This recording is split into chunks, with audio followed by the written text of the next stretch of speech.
Charis Bible College opened its doors in January of 2014 and has had a positive economic and community impact on Woodland Park and Teller County. Organizations like Charis Bible College and Wommack Ministries tend to be resistant to business cycles and provide a reliable, stable economic source in any community. Our organization's workforce, student body, and visitors have only helped to stimulate the local housing market and vitality of the community, while simultaneously providing national and international exposure of Woodland Park as a desirable place to work and live. Commercial real estate keys off a lot of residential activity. They're looking at, well, how's that population doing? Are people moving there? Are people moving away? What's the health economically of the town? We watch that very carefully, and it's just been trending up like crazy. Before moving here and buying a business in Woodland Park, I did a lot of research on the area, and I was well aware of Wommack's intentions and what he was hoping to do here. And I wanted to go into an area that was going to grow, and I felt this area was going to grow. I don't know how the town existed before Charis got here, but the economic impact across the board is significant. It's helped the town grow and enhance the quality of life. So an organization that's a 501c3 is scattered throughout all of Woodland Park and Teller County. When you look at any of the churches, when you look at the schools, when you look at city government buildings, those are all non-taxable buildings. So they're located here just like Charis Bible College is located here as well. But from an employment standpoint, when you're looking, the last I looked at your numbers, you were well over 600 employees in our region. With the number of staff that you employ and with the number of students in conferences, the sales tax has gone up a high percentage. So that's another cha-ching for us because you live here, you grocery shop here, you buy your gasoline here, and that's all the sales tax that comes back. You know, you hear people in town now and then complain about a 501c entity not having to pay or share in the tax burden. And I understand their concerns, but a good example is the city of Indianapolis. Years ago was all very auto and steel related, and they started bringing in charities, corporate headquarters of various charities in Indianapolis, I think about 20 or 30 years ago.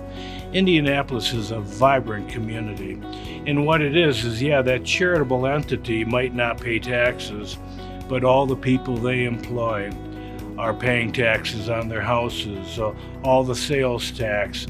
It generates a tremendous amount of revenue. You want to stay green, you want to stay growing, and Charis is helping our community grow. And I'm banking on Charis being successful, and so that's part of the growth too. So I was a little bit of growth because of Charis's growth. There is a narrative in the community that you guys are trying to take over. And I just want to say, bull. That's not what's going on. You guys, the students and the faculty, the employees here care about things and want to be engaged. It's easy to complain, and it's easy to misjudge, and it's easy to question people's motives. We're all human, and that is a failing in us, that we question what people are really trying to do. And I just don't see it with the people that I know from Charis. They are interested and care and want to be involved. And for a community, that's what you want, for crying out loud. Is you want folks that are going to get involved with stuff and have a voice.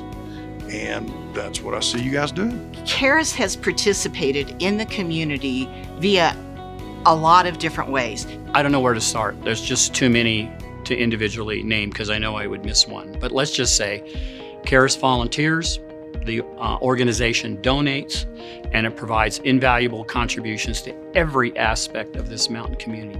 Our last time we were able to put on our big festival, Oktoberfest, 2/3 of the volunteers, and we have about 300, 2/3 of those were Charis students. It shows pride in community when they come out, and they're willing to do whatever job is assigned to them. So through all of our city functions that we need volunteers, they've always stepped up, and it's always been a pleasure to work with them. Charis's intent to build dorms is going to be a tremendous asset to our region. I support that very much so, because our community has a shortage of affordable living options. Certainly everyone has heard there's a housing issue. That housing issue was here prior to Charis coming. Many of our first responders, our public servants, our teachers cannot find a place to live. So having those dorms, excellent option, because it's going to reduce the strain from limited offerings in the community. This is going to be great. It's no different than any other community with a college in the community. So having these dorms is going to be a plus to everyone here. And how good are these people that are here?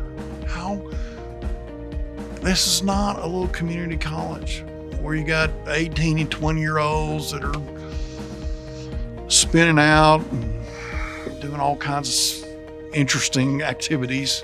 So you got people that are more mature and have means and have vision and want to do good things with their life and for the kingdom.